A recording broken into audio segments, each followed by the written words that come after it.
Hello everyone, आप में से कई लोग ऐसे होंगे जो ये वीडियो पहली बार देख रहे हैं। आप सबकी जानकारी के लिए मैं बता दूं कि मेरा नाम संकेत खिलुरकर है और लोग मुझे रिटायरमेंट स्पेशलिस्ट के नाम से जानते हैं। लेकिन रिटायरमेंट स्पेशलिस्ट का मतलब क्या है? फिर आज पूरे इंटरनेट पे या पूरी दुनिया में कहीं पर भी आप सुनेंगे तो बस हमें यही सुनने को मिलता है कि आप इतनी एसआईपी कर दीजिए, इतने साल तक करिए और फिर आपके पास इतने साल में इतना पैसा हो जाएगा वगैरह वगैरह। लेकिन मेरा काम आपसे आज इन सब के ऊपर बात करना नहीं है। तो मैं कहीं ना कहीं आज ये चाहता हूँ कि लोग जो है वो रिटायरमेंट के बाद एग्जैक्टली हमें करना क्या है उस मुद्दे पे शायद आज कोई भी बात नहीं कर रहा है। और आज जितने भी लोग हमारे ऑफिस में या हमसे मिलने के लिए आते हैं उन सभी के पास जो पेन पॉइंट या प्रॉब्लम जो मैं समझता हूं और वो ये है कि हमें 30 साल से 60 साल की उम्र तक तो क्या करना था वो शायद कहीं ना कहीं हमने कर लिया है, या अगर नहीं पता था तो उसका मौका नहीं मिला। लेकिन आज 60 साल के बाद जब हम रिटायर हो रहे हैं और अब मेरी जिंदगी का आखिरी पैसा मेरे हाथ में है और कहीं ना कहीं इन पैसों को लेकर जो सेफ्टी हमें बरतनी है या हमें प्लानिंग क्या करनी है, आज हम उस मुद्दे के ऊपर बात करने वाले हैं। आज अगर हमारे क्लाइंट बेस में अगर देखूं तो शायद 99.99% ऑफ द क्लाइंट्स हमारे सभी के सभी रिटायरीज हैं। और इन सभी रिटायरीज से जब मैं मिलता हूं, जब उनसे मैं बातें करता हूं या जब वो रिटायरमेंट प्लानिंग के दौरान जब हमारा कुछ कॉन्वर्सेशन होता है, और इन सभी लोगों के साथ मेरा एक बहुत ही यूनिक ऑब्जर्वेशन है। और ये ऑब्जर्वेशन कुछ ऐसा है कि हर किसी का कहना ये है कि संकेत, आज जो ये हम लोग जो रिटायरमेंट का रोड मैप बना रहे हैं, आज अगर मुझे यही इंफॉर्मेशन आज से 5 साल पहले या 10 साल पहले मिली होती तो शायद मेरा रिटायरमेंट और भी अच्छा हो सकता था, या मैं और थोड़ा रिस्क ले पाता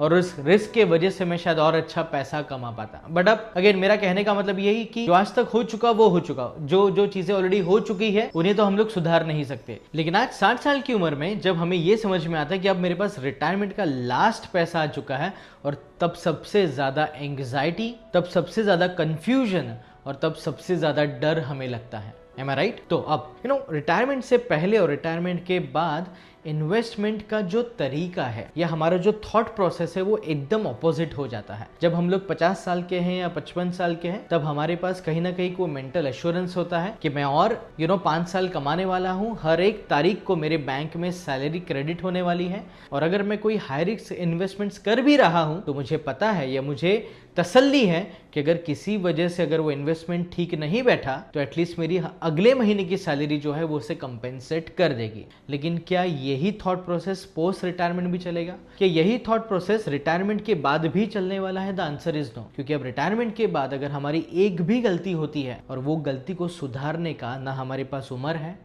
ना हमारे पास उतना टाइम है, और अब ना ही हमारे पास उतना पैसा है कि जहां पे हम लोग रिटायरमेंट कॉर्पस को अगर गवा दिए किसी भी वजह से तो उसको वापस लाना हमारे लिए ऑलमोस्ट नामुमकिन हो जाता है। और इसीलिए रिटायरमेंट के बाद हमें बस 3 चीजों का ध्यान रखना है। एज अ रिटायरी मैं अपने पैसों के साथ में क्या चाहता हूँ? मैं चाहता हूँ कि मेरा पैसा लिक्विड रहे, मतलब कहीं गलती से भी ऐसे जगह पर ब्लॉक ना हो जाए कि जब जरूरत पड़ने पे वो पैसा मैं कभी उठा ही ना सकूं। उदाहरण मैं देता हूं आपको कि मान लीजिए कई लोगों को रिटायरमेंट प्लानिंग मतलब ये लगता है कि मैं एक जमीन खरीद लेता हूं या मैं कोई एक फ्लैट खरीद लेता हूं और वो फ्लैट से जो रेंटल इनकम आएगी उससे मेरे को हर महीने पेंशन आती रहेगी, विच इज़ फाइन, हर महीने इनकम तो आती रहेगी। लेकिन कल उठ के किसी भी वजह से अगर 10 लाख 15 लाख या 20 लाख की जरूरत पड़ती है तो आप दोस्तों मुझे एक बात बताइए, क्या अगर हमने कोई एक फ्लैट खरीदा है तो क्या अगर 10 लाख की जरूरत पड़ने पे आप कोई बालकनी बेचने वाले हैं या आपको कोई एक बाथरूम बेचने का मौका मिलने वाला है? The answer is no. उसको कहते हैं इलिक्विड मनी। तो हमें कोई भी ऐसी गलती नहीं करनी है, कोई भी ऐसे इन्वेस्टमेंट्स नहीं करने हैं कि जहां पे रिटायरमेंट के बाद हमें वो पैसों को यूज करने में कहीं पे मुश्किलें आ सके। तो नंबर 1,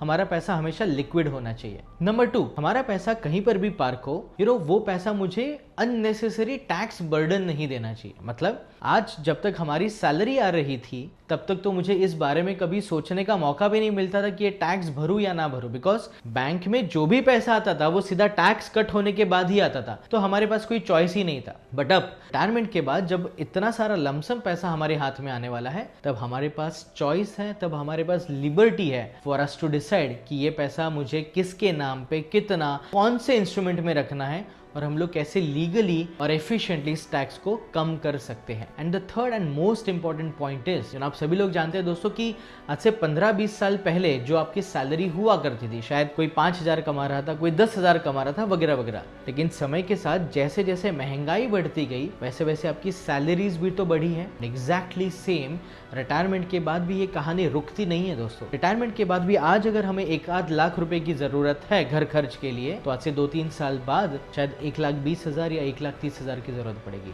अगले और 2-4 साल बाद शायद वही 1,30,000, 150 या 160 की हमें जरूरत पड़ेगी। लेकिन कई लोगों के यहाँ पर पेंशन की कुछ ऐसे सिस्टम बने हुए हैं कि जहां पर अगर आज मुझे 1 लाख रुपए की पेंशन मिल रही है तो वो जिंदगी भर वही 1 लाख रुपए आते रहेंगे। And that is why it is very very important कि हमारा जो भी रिटायरमेंट कॉर्पस है वो हमें कुछ इस तरीके से पार करना है, सो दैट मुझे हर 2-4 साल बाद कभी अगर मेरी पेंशन को बढ़ाने की जरूरत महसूस हो तो हम वो उठा सके। And it is very important for us to understand कि हमारे रिटायरमेंट कॉर्पस के साथ लिक्विडिटी रखना बहुत इंपॉर्टेंट है, सेफ्टी बहुत चाहिए, capital protection is very important, पैसा इन्फ्लेशन के साथ धीरे धीरे बढ़ता रहे, एंड